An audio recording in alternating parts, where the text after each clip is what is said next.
And welcome, welcome, welcome. I've had so much fun preparing for this podcast with Sharla Frost. She is amazing. I already knew her for quite a few years, but now getting to really know her and all that she's accomplished is eye-opening. You can learn so much from her and use her for inspiration for what's going to happen next in your life. Sharla, in case you don't know, well, supposedly she retired, but I don't think she will ever believe in retirement, is from Oklahoma. But she did most of her lawyering in Houston, Texas, and in the United States of America, like traveling nonstop all the way around. She's a fifth generation Frogvillian, yes, because she is from Frogville. She is the author of a book on how to develop business entitled Power at the Table, which is currently in rewrite, and I can't wait to get my copy of that, as well as 4 children's books from the Frogville Quest series that we will be telling you about. The first installment is coming up, and you're right here on the cutting edge because that's March 20th. Yeah. Did you know that there is a World Frog Day? I'm so excited. For more than 30 years, Sharla represented Fortune 50 companies in mass tort litigation. And you know all about that. This is an amazing story throughout the United States of America. Among other recognitions, she has a list of who's who and what she won and what she did. And I want to make sure we talk about her debating because that is so cool. She was identified as the 2018 Houston Lawyer of the Year for products liability litigation for the defendant side. And she was invited to join the Texas Bar Foundation in 2023. She is one heavy hitter. One of the few women who has ever done this. I think she might have been the only woman at the time to win this award. She's one of 3 lawyers nationally identified in the Chamber USA Spotlight Table in product liability. I think the other 2 are men.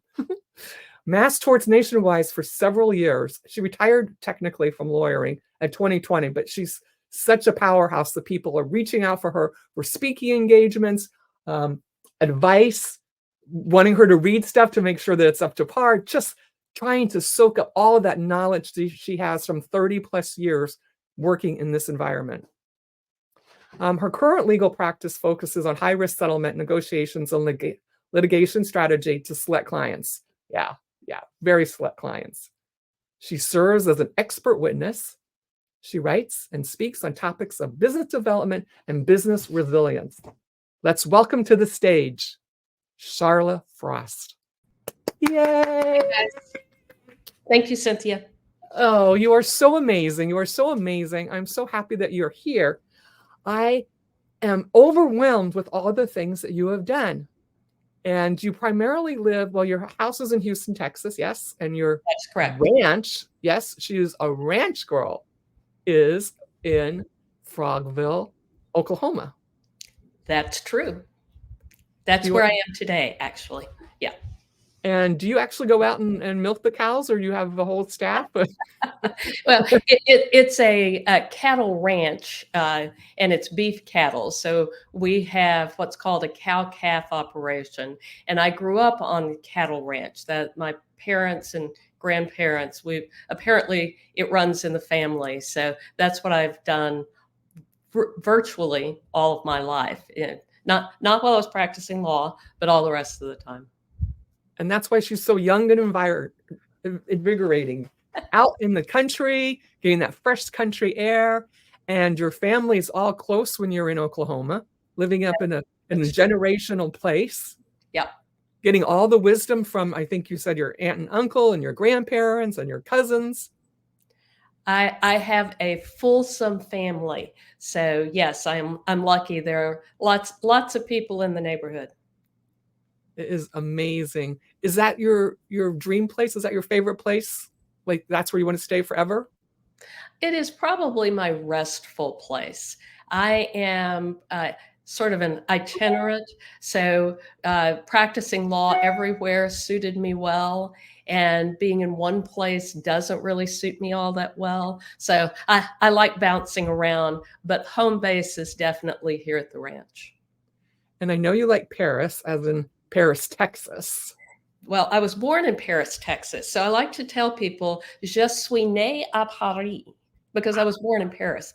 But I also love Paris, France. It's probably my favorite European city. My French is terrible, but I've found that the French are fairly forgiving if you give it a try. It's true. It's true. They're lovely. Are you going back? Are you going and visiting? Have you got plans to travel now that you're, quote, retired?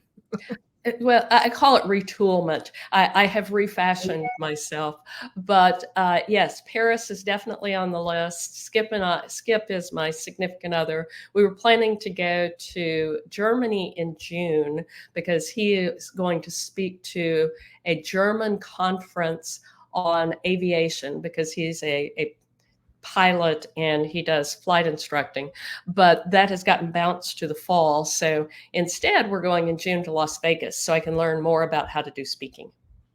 Excellent. Excellent. Excellent. Excellent. I think you should be on stage everywhere with all of the things that you can talk about. Oh, you're too kind. I actually can't wait to see you speak. I will be there because you have so much knowledge, and I like going, whoa, should we go to the law side or should we go to the fiction side? Should we go to the book side? Do you have a preference at this moment? We've got Eric on.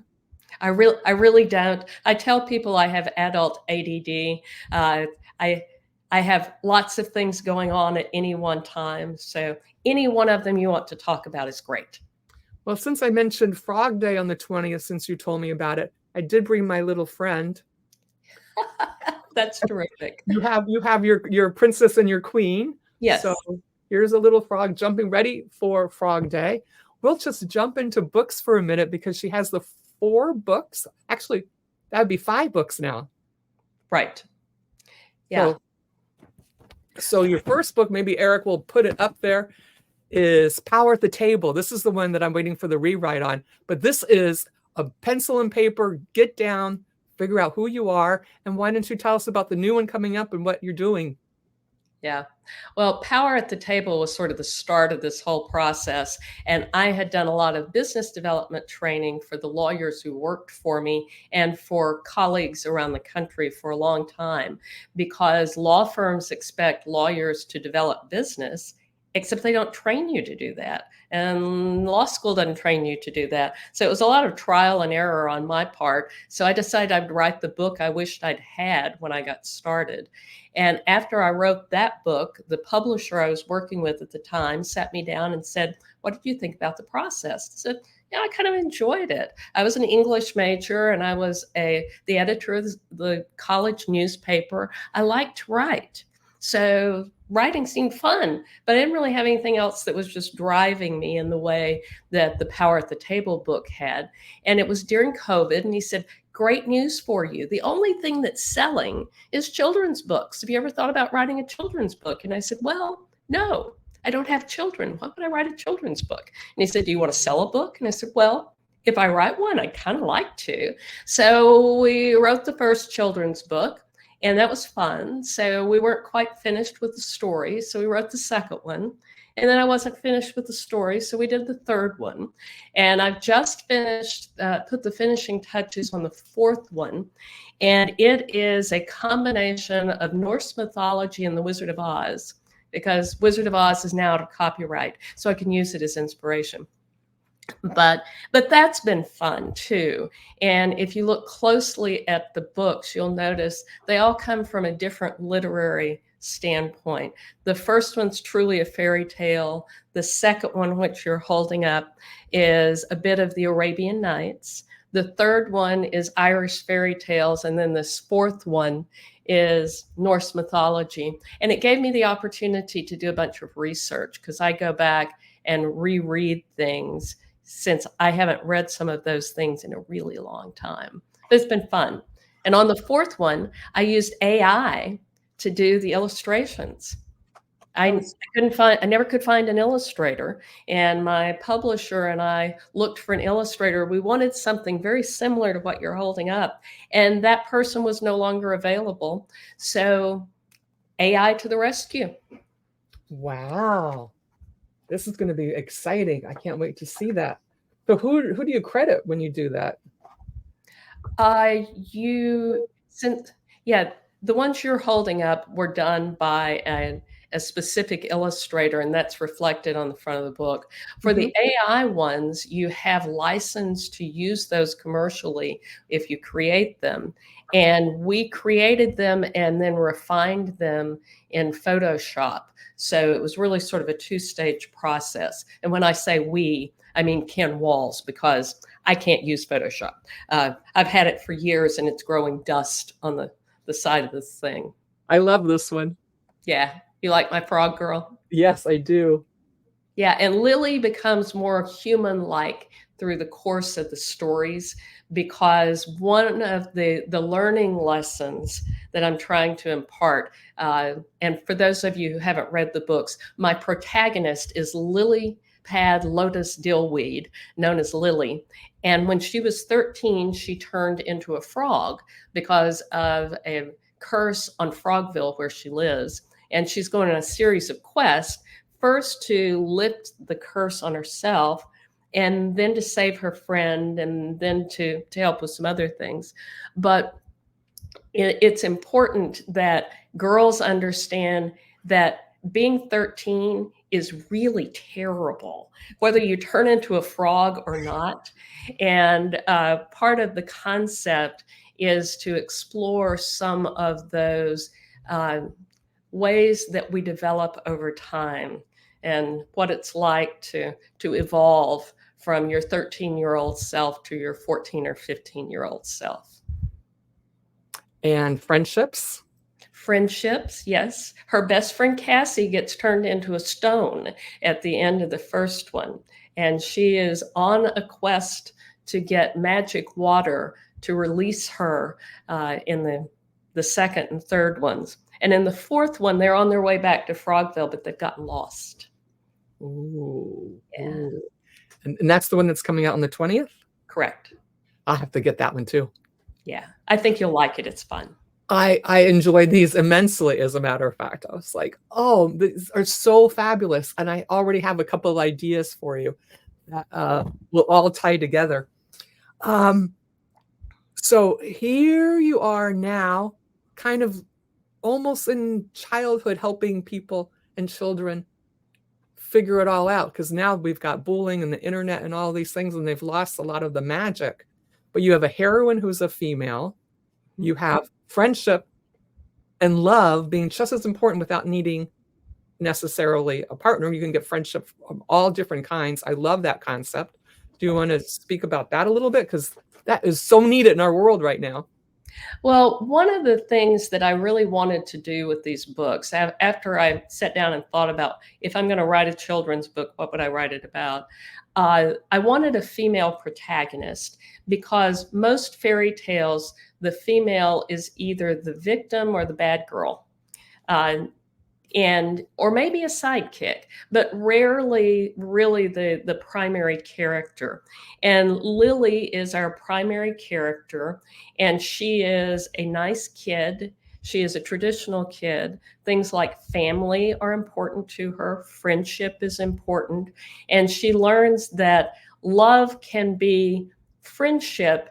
It doesn't have to be romantic love. So the importance of developing friends and maintaining them is something that I think is important for all of us. And like you say, that's not really much of a focus in our society these days. So it's a learning lesson that I think is important. It's a beautiful lesson.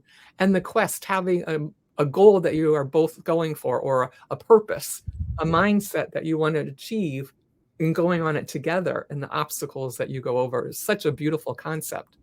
Teamwork is always lovely. Yeah. Yes. You learn so much, and you grow and you grow, and you are amazing in that area as well. I love this whole thing when you started your lawyer business, but I think maybe the audience who doesn't know you might need a little background here of growing up. So why don't you go into that so that they can follow our thread into how this is all evolving? Well, I grew, like Cynthia said, like you said earlier, I grew up in Frogville, Oklahoma. And I tell people that we were way out in the country. We were 13 miles from a loaf of bread. And that's no kidding. That's how far it was if we wanted to go to town or we wanted to buy anything. So our closest neighbor was a quarter of a mile away, and that was my aunt and uncle. A half mile away was my grandparents. And then as you got closer to the 13-mile point, there were more relatives. But I went to public school, one that wasn't particularly well recognized for good academics, but it was a great education, and I had wonderful teachers and great people that were my classmates. I went to college at Southeastern Oklahoma State University. Me, Reba McEntire, and Brett Butler, who played baseball, and let's see, who else? Reba. Oh, Dennis Rodman. Can't forget Dennis. Dennis was actually there when I was there. I knew who he was. I didn't actually know him. But I went to school there, and I was on a full ride academic scholarship, which was life-changing for me. My parents would have made sure I went to college. It would have been a much harder thing because Daddy was a railroad engineer and Mama ran the house and the ranch. So paying for college would have been a bit of a struggle. But as it was a full ride, and they paid room, board, tuition, books, everything. And we had special classes together. It was an honors program. So I had exposure to really bright, highly motivated kids that are people I probably wouldn't have encountered otherwise. I was an English and speech major. I wanted to go to law school. When I was a senior in high school, my high school principal was a retired, used-up lawyer. He liked teaching. He didn't like practicing law, but he also liked kids, and he didn't really like the politics that go with education. So he usually lasted 1 year at a time wherever he went. And I just got lucky. My senior year, he showed up in our school, and I got a call during summertime before my senior year that I had an appointment with the principal at 2:00 on Wednesday. In the principal's office, my life, much less during the summertime. Why was I going? But he had gone through the files for all of the students for the high school. He was a lawyer. He was used to going through files and analyzing stuff.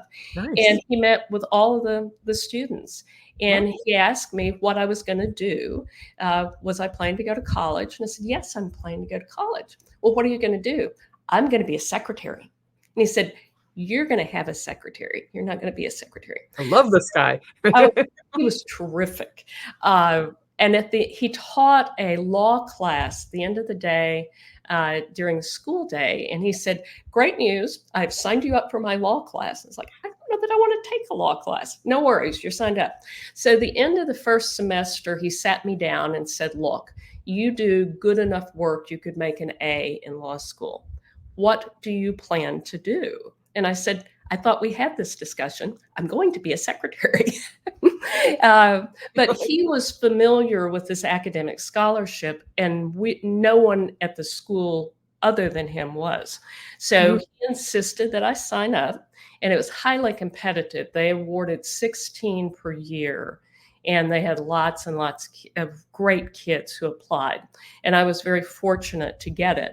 But because I got it, I got the opportunity to do all sorts of things in college because I didn't have to work. So I was on student government. That was great. I quickly decided politics wasn't for me. I was on school newspaper and ended up as the editor my senior year. You know, it's true. Yeah. And I got to debate. And I want to hear more about that. Yeah, well, the debating was really kind of fun. I'm walking down the hallway in the Fine Arts building one day, and I look up and I see this poster that says, full ride academic scholarship, Baylor Law School. Footnote, former debaters. Okay, I've never seen a debate round, right? But I marched into the debate coach, who was one of the professors in my field, and said, I'd like to debate. And to his credit, he said, where did you go to school? And I told him, and he said, I don't think y'all have a debate program. And I said, we don't have a debate program. And he said, well, why do you think you can debate? I said, well, my roommate's a debater, because she was. My boyfriend's a debater. His best friend's a debater. It can't be that hard. And I think back on that and think, I can't believe I said that. And more than that, I can't believe that his response was, we're having a meeting tonight. Why don't you come check it out? And so I did. And that I was a sophomore at the time. And I still vividly remember my very first debate round. I was so excited. We had gotten through it. I thought we'd done a great job. The opposing team was me and a guy. And to this day, I cannot remember who my partner was. But I do remember the other team. It was a man named Mr. Schlar from Louisiana State and his partner. And in those days, they didn't really care about this whole triggering thing. Hurting your feelings, not really a big issue. Oh. Mm-hmm. So the coaches and the judges at the end of your round critiqued you in the round. And the graduate assistant from the University of Arkansas started her critique by saying, you two women have the worst accents I've ever heard. And I remember standing there thinking, oh my God, I must sound really, really bad if she thinks that I do. So I went back to campus on Monday and marched into the rhetoric professor, who was notorious for not liking women. He was an old school misogynist. And I said, I apparently sound like I crawled out from under a rock. Would you please help me? And to his credit, he did. And I continued to debate. And at the end of my senior year, I applied for that scholarship. And off to Baylor I went. Yeah. You are adorable and amazing and smart. And where did all your confidence come from? My parents. Yeah. Good foundation. They always said I could do anything I wanted to. And look where you go. Yeah. And you did. I'm going to just say shout out to Eric. Friendship is extremely important. True, authentic friendship is priceless. Yes, it is. It gets you through. And not only in my books, but in my life. Friendship has been one of those things that you really just can't say enough good things about. I agree. I wouldn't be anywhere without my girlfriends and my support system, male and female across the world. It's right. Okay, so we're in debating and you're winning stuff. You're amazing. You get your scholarship. I really want to hear more about the debating, but I'll have to have an offline conversation with you so we can dive in. Okay. It's amazing. So you graduate and you become a lawyer. Did I skip a few steps that you want to mention? Well, there was that whole law school thing. Baylor is very competitive. Oh, yes. Please go there. Please go there first. But Baylor specializes in training trial lawyers, people who are going to go in the courtroom. And I thought that if I was going to practice law, that's really what I wanted to do. And I had a great law school experience too. My moot court partner and I, and moot courts pretend appellate court. We won the school competition and got a 2-week trip to England, which was— Of course you did. Yeah.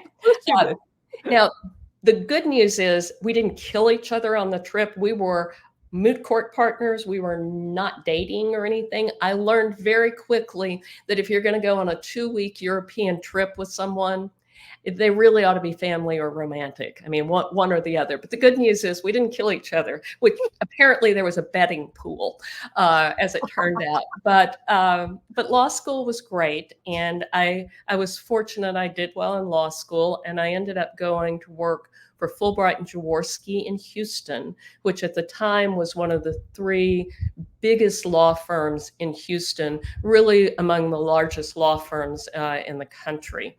And that was a good experience, but I didn't realize how difficult that connection was going to be, because there were more lawyers and employees at Fulbright than lived in my entire county back in Oklahoma. So that wasn't a perfect fit. And I ended up going to a Fulbright spinoff right about a year and a half in. And that was one of the best things that could have happened to me. It was small. They did really cool work, and they let me do really cool work, which was even better. So it turned out, as a third-year lawyer, I was responsible for 5,000 cases. Ooh. And I was too dumb to realize that I didn't know what I was doing and shouldn't have been doing that. But they were special kind of cases. And I just did what I needed to do. And then I got the opportunity to do some of the trials. And one thing led to another. And I just kept doing trials. And this is a strong work ethic. This is a strong get up and get her done, the passion to jump out of bed and do that day after day for how many years? 30 something? Here's your friend Shirley Harris, excellent Sherman, but makes Sharla. Yeah, she's mom too. Oh, hi. Nice to see you. Yeah, she's amazing. Her husband and my dad worked together. So we grew up, my sister and I grew up around her two boys who are almost 10 years younger than us. But yeah, she's terrific. Family support, friends, friendship, family, FF&F, a winning combination to be as fantastic as you are. So anyway, so here you are, you're at this particular law firm. And is this where you said it was the pyramid kind of thing? All of them are. That's sort of the way that law firm finances work. You need worker bees at the bottom, management people at the middle, and then the people at the top are usually the ones who either have the business or have the clients, and it's their business. They're the partners who run the place. Okay, so this is we're on law firm number 1 or law firm number 2 now? This would be law firm number 2. Okay. Yeah. And now the big one. Well, then I went for law firm number 3. A buddy of mine that I got to know while I was doing hearings and trials in Houston was a former partner at that firm. And he told me one day, you want to come work for me. And I was like, I don't want to come work for you. I'm having fun doing what I'm doing. So the day that I called him and said, I'd really like to come work for you, he was pretty good and didn't say I told you so. But I went to work with him at the third firm. And after about 18 months, one afternoon at 2:00 in the afternoon, I remember it vividly because he didn't usually come into my office at 2:00 in the afternoon and say, want to go have a beer? I was like, it's 2:00 in the afternoon. Why would I? Okay, we'll go have a beer. What do you want to talk about? And we get there and we go to the usual watering hole and we sit down, and I'm thinking he's going to tell me he's had a life crisis, or he's marrying the new girlfriend. There's something up. And he looks around very furtively and leans forward and says, I want to leave and start a law firm. You want to go with me? I'll give you 50% of the equity. It's like, okay, when do we start? So that was the beginning of a 20-year law firm relationship. And Jim Powers, who was the partner, Jim and I were more, you couldn't find people a lot more different, but we always agreed on things and we came out in the same place on things. And we were known coast to coast as Jim and Sharla. If you wanted somebody to defend an indefensible asbestos or other toxic tort case, just call Jim and Sharla. One of them will be dumb enough to show up.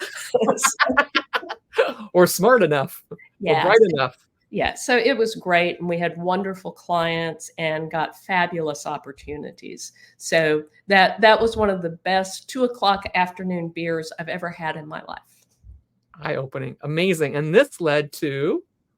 From there, after tort reform, because tort reform went through Texas like Sherman went through Atlanta. So wait a minute. So is this the one?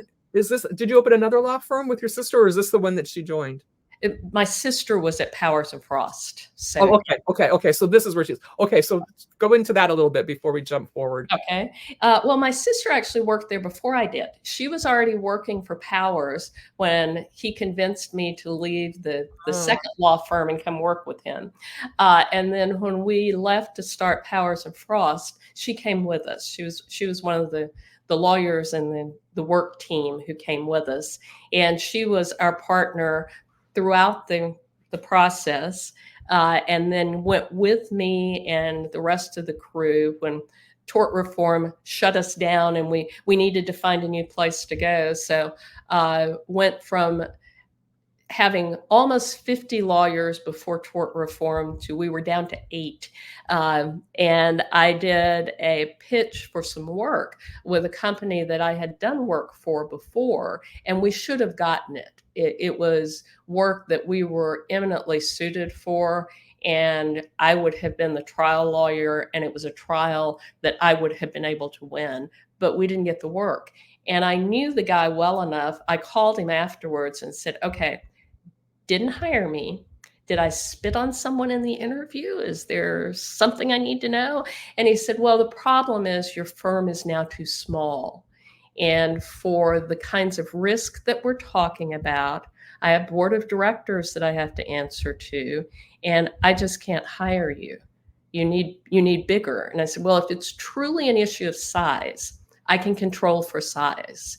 And I went out and interviewed firms, some of which thought they were interviewing me, but I was actually interviewing them to figure out where we were going to take our people. And we went from 8 lawyers to an 800 lawyer law firm. And I was the managing partner of their Houston office. And it worked until my oldest, biggest client came to me one day and said, you got to move somewhere else. Don't care where, but you can't stay there.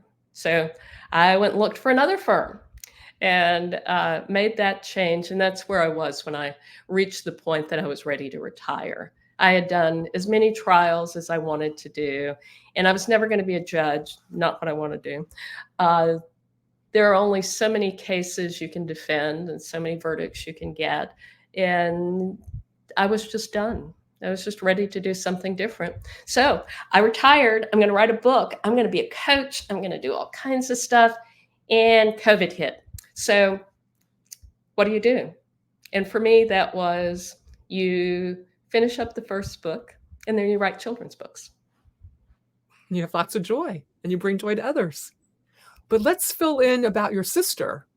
Oh, yes. My sister, who's 4 years younger than I am, is also a lawyer. Unlike me, who was planning to be a secretary, she had always wanted to be a lawyer from first grade onward. And it's interesting because we didn't really know anybody who was a lawyer. I wanted to be a secretary because my mother's middle sister was a legal secretary and she was just terrific. So that's what I thought I wanted to do. But Gwen, my sister, had always wanted to be a lawyer. And I tell my parents that they had one kid who can read and one who can add, because she's all math and science and that sort of stuff. And she can visualize things and then make them. I can visualize things and maybe I can buy them, but I certainly can't make them. But we worked together from 1994 until 2020 when I decided to retire. Wow. And what's she doing now? She is doing a general civil practice in Houston and in Oklahoma. She recently relocated back to Oklahoma full time. Our father passed away in the fall of 2022. So she decided to move back up here full time. And she's doing a general practice. She does some litigation, she does some real estate, she does some wills and that sort of thing. And she really enjoys it. She's having a ball doing it. And she sews, she's a quilter. She makes beautiful quilts. I can't sew a straight seam, and she makes creative quilts. So, go figure. The yin and yang of the family. Right. You got your math and your creative going together, and you're artistic. And does she ride horses? She does, although that's not really her favorite thing to do. It's my one and only athletic accomplishment. I got chosen last for every sport in school, and I've come to grips with that because I was terrible at every sport in school. But I do love to ride. And in fact, I'm interviewing a horse over the weekend because I don't currently have a horse. What kind? Good question. The nice gentleman who bought cows from us recently has the most adorable sons, and the little boys are, I think, 7 and 9, and they rodeo, and they have outgrown their current rodeo horse. It's no longer powerful enough for them. So he's going to sell the horse. And I said, "Oh, that sounds great. I'd love to have a horse." So he called and he said, "Do you really want a horse?" And I said, "I really want a horse." And he said, "Well, you can come interview this one and Yeah. see if it suits you." And I told him, I don't want a horse that I can get hurt on. So Mhm. I may really need a stick horse, but that remains to be seen. But he assures me that this horse is one that would be safe for me. So I need to go meet the horse. Yeah, you have to see if the horse chooses you. I think so. And Jill Walls had found a horse for Oh, me. yeah, I was Jill's really right. excited about it. Unfortunately, it turned out to be sick. Oh, So yeah, that one didn't turn out well.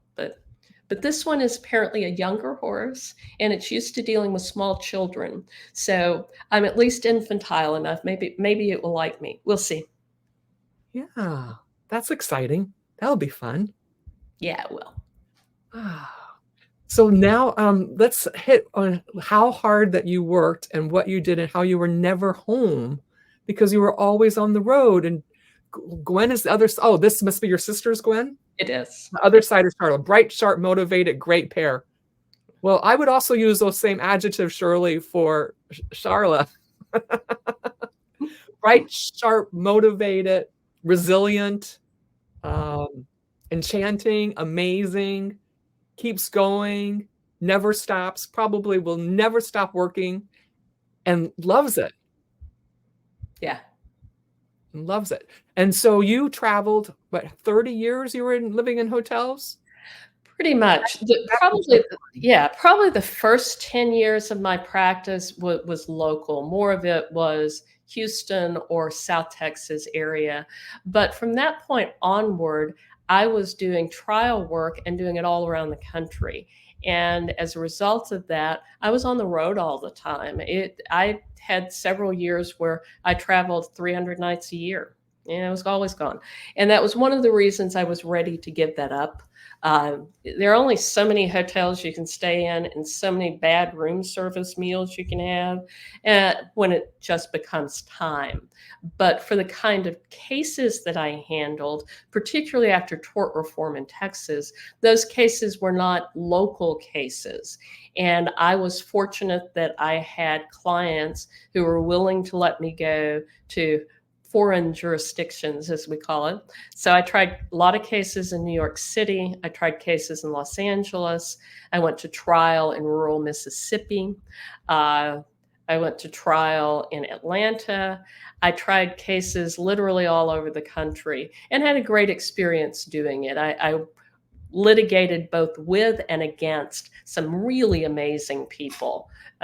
You learn to appreciate the quality of the people that you're battling for and the ones that you're battling against. So it was a great ride. I enjoyed it. I was just ready to be done with it.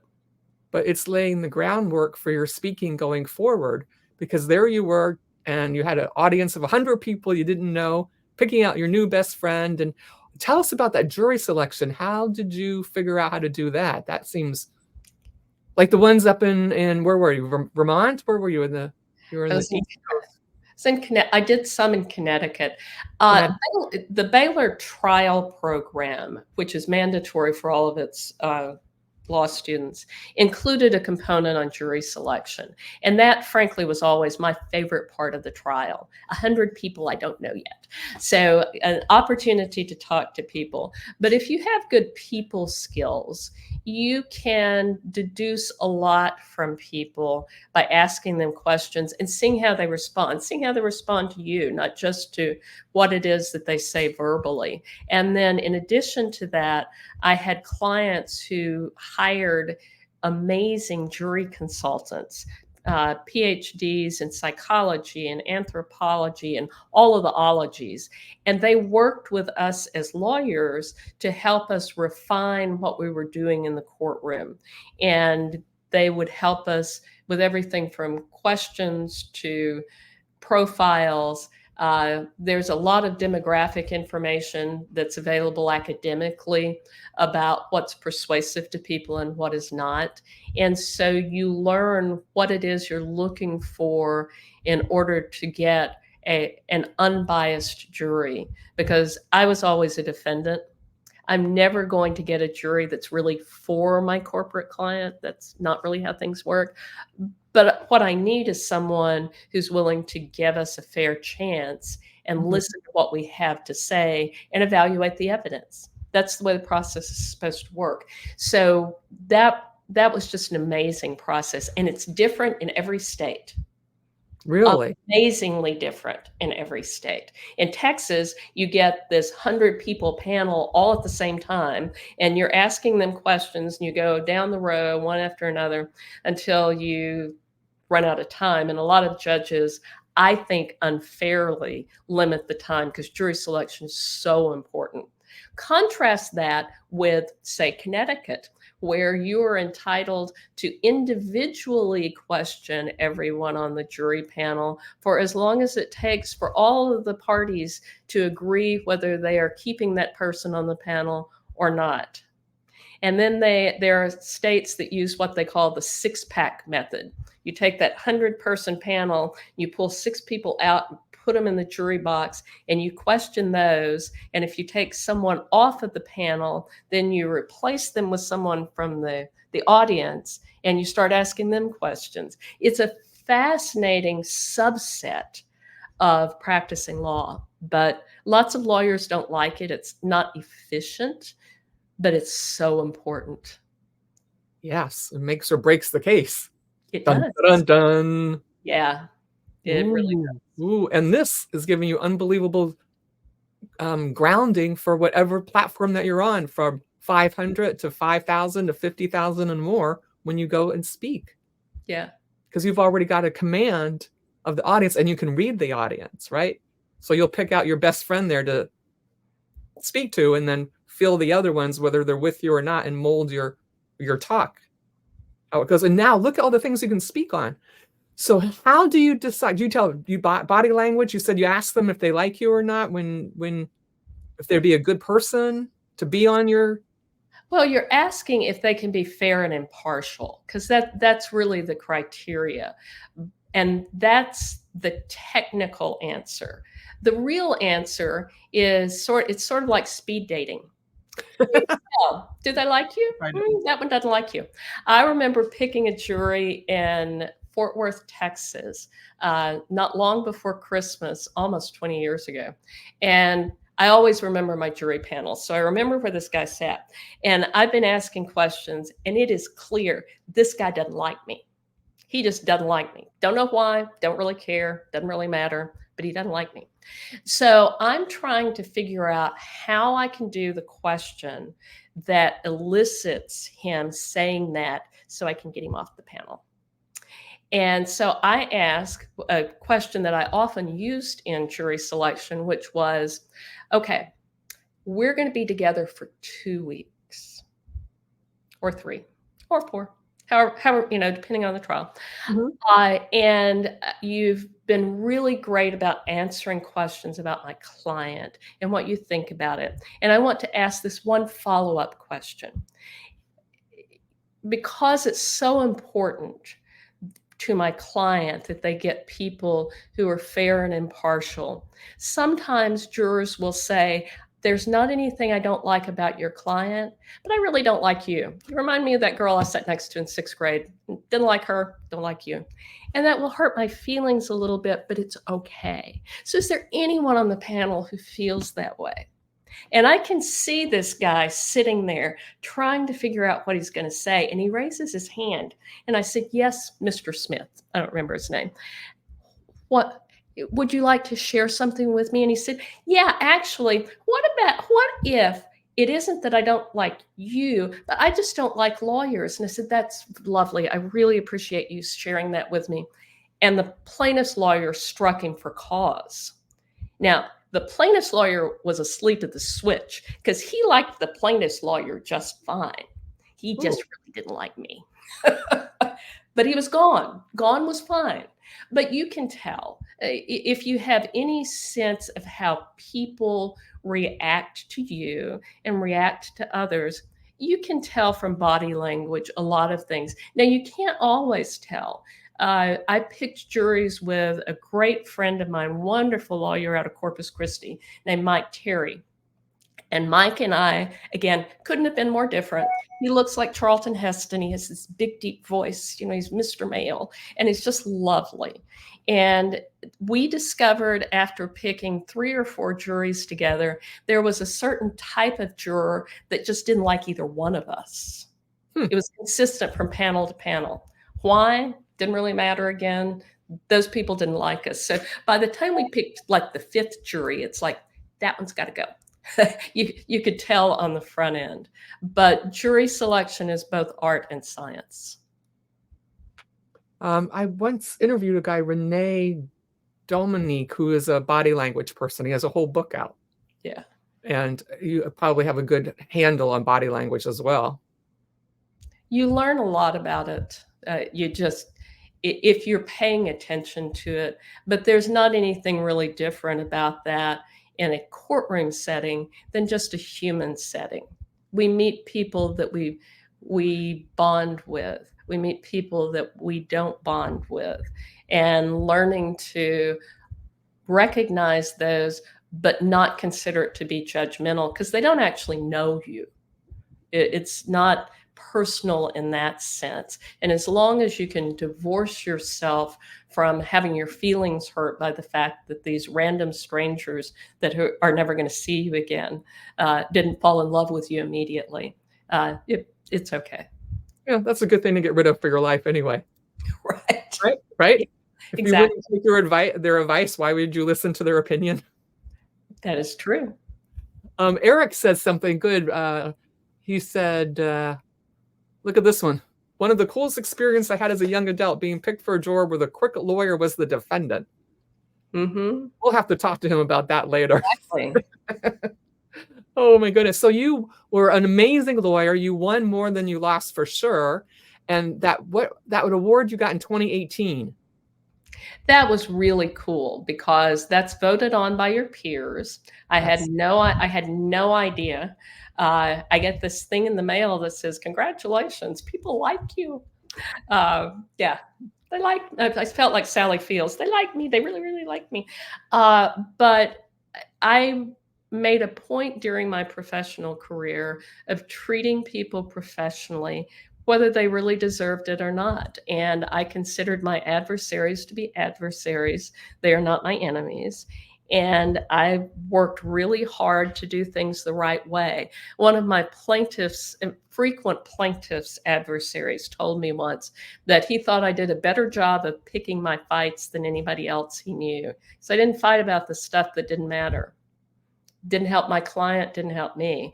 And I think that's an important aspect of the profession that we really ought to spend more time on because it makes a difference. It makes a difference in life. I wish our politicians followed that rule. No, don't fight about the stuff that doesn't matter. Figure out what it is that's really important. And those are the things that you need to be fighting about and fussing about. That could be another book for you. Yeah. Yeah, that's amazing. And then talk about your stellar record for the IRS and the FBI going through making sure that you're a good person for the Supreme Court. Well, it wasn't for the IRS or the FBI, but that's just an analogy of how much they go into all of your business. Yeah, they do. I say that when I got licensed in West Virginia, that it was like a combination of an IRS audit and an FBI background check. Because I didn't take the bar there. I did what they call waiving in, and you have to do this unbelievably long application. It would probably have been easier to have taken the bar, frankly. But you have to list every judge you've ever been in front of, every lawyer you've ever practiced against, every person you've ever worked for. And apparently they send things to all of these people to get reviews and recommendations. And I'm sure that someone could easily derail you on that. But I had to go for an in-person interview with an interviewer from the state bar. And I had to laugh. He said, I have no idea why anyone wants to wave into West Virginia to do the kind of trials that you do, but apparently you do. And does everyone love you? It's like, well, no, but why do you ask? And he said, I did not get one single bad response. Ooh. All of these people. And I said, could you give me a list of who you sent it to? There's got to be somebody out there. But they do go very in depth and look at those sort of things. And they wanted every apartment I had lived in since college. I had to do a lot of digging to find some of that stuff, but it was just amazing. It's an incredible amount of information. It's wonderful you have all those records now. No, I didn't get them. They got them. You don't get a copy. You don't get a copy of all of that? No, it's confidential to the bar. So other than telling me that he didn't get any bad ones, I have no idea who any of them were. Well, they'll find you now because they'll be going out to get your books.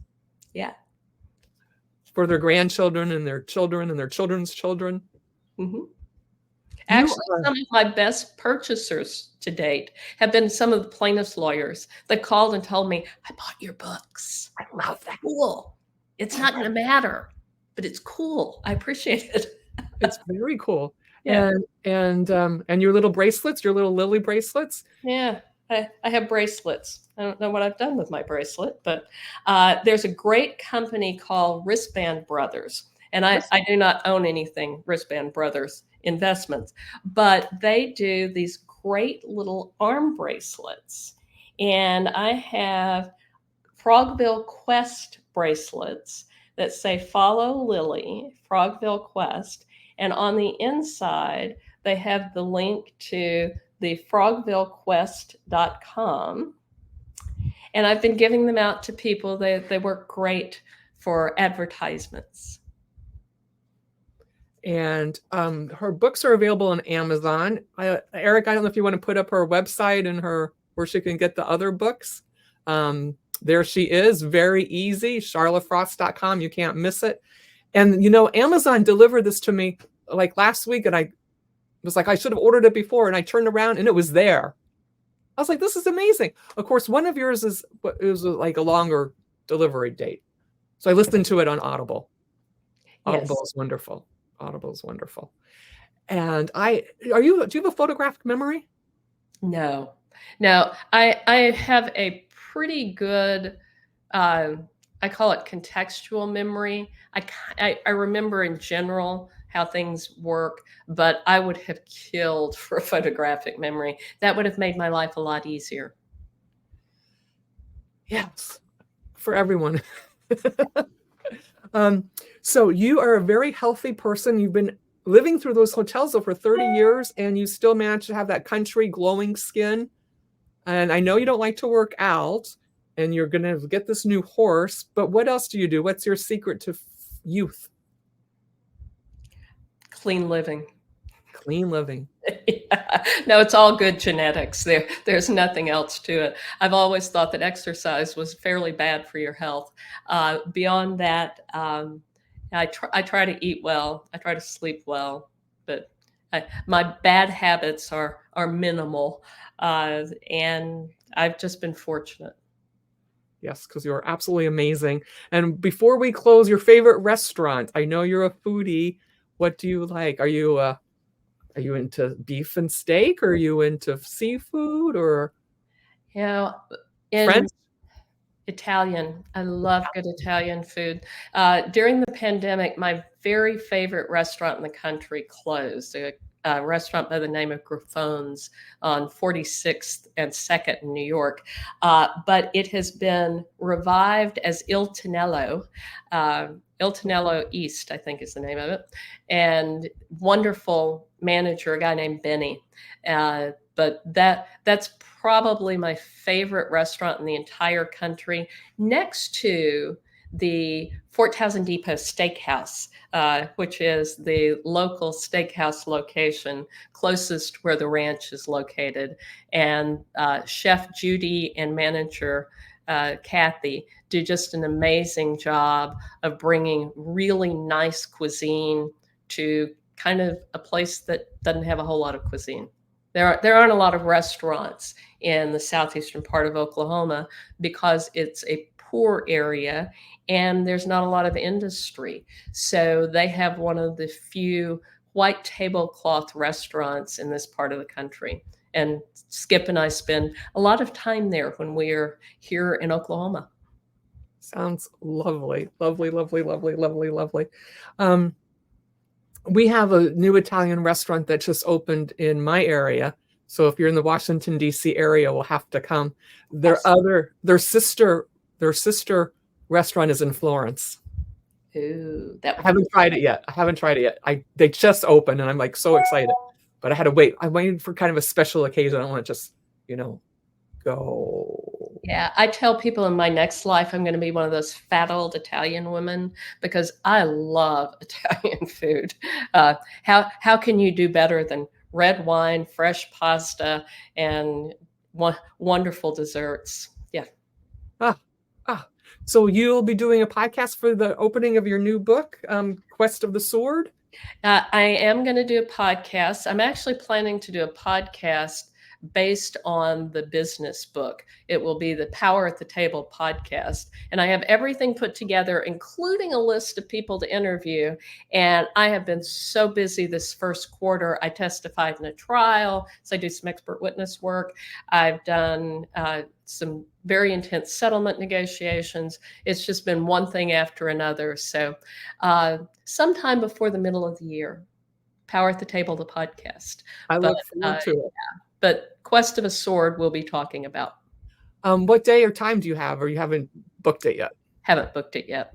Okay. Probably going to do weekly with advance interviews and then post them each week, but that remains to be seen. Yeah, I'm doing this Go Live thing under Ken Walls's guidance, and it is so fun though, because it goes out and it's like you're real. Like right now, we are live and saying thank you to everyone that joined us. Any questions? Jake says water, drinking water. You'll have to read these books, Jakes, because the whole thing is about the water that went bad from not taking good care of your neighbors, not being a kind person.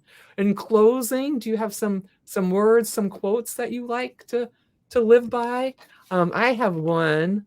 I am a person through whom and for whom exceptional things happen and occur on a regular basis. And I got them from Glenn Morshower. I was going to say, that sounds very Glenn-like. So I don't really have a particular slogan, but I liked what you said earlier, and I have used it myself, which is, if you wouldn't take their advice, why do you care about their opinion? Because I think that that's true of many things in life. But I have been fortunate. Life is good for me. And I expect that life will be good because it always has. So there are always complications, but you can live through them. You just have to keep moving. And that is the quote of the day right there. You just keep going. Try to go through the bad parts faster and savor the good parts a little more and take time to enjoy them. You have to let us know what's going on with your horse. I will let you know. Yes. Okay. Are there any questions out in the audience, Eric R? Oh, Eric F says, amen. Eric Amen, is amen, a great amen. guy. Fabulous. And such a good supporter. Yeah. I adore you. I adore you so much. I'm so happy. And Nick's doing well. He's still open, and we are so blessed. Thank you for all the prayers and thoughts and good wishes that you send to him and for his ongoing journey. And thank you, Sharla. It's so wonderful that we have so many people in common that we know. It's been fabulous talking to you. Can't wait to have a glass of wine or a cup of tea or a water with you at the next event. Yes. And see you when you have your next podcast and open your new book. Thank you for the opportunity. Thank you so much. And don't forget, National Frog Day. Ribbit, ribbit.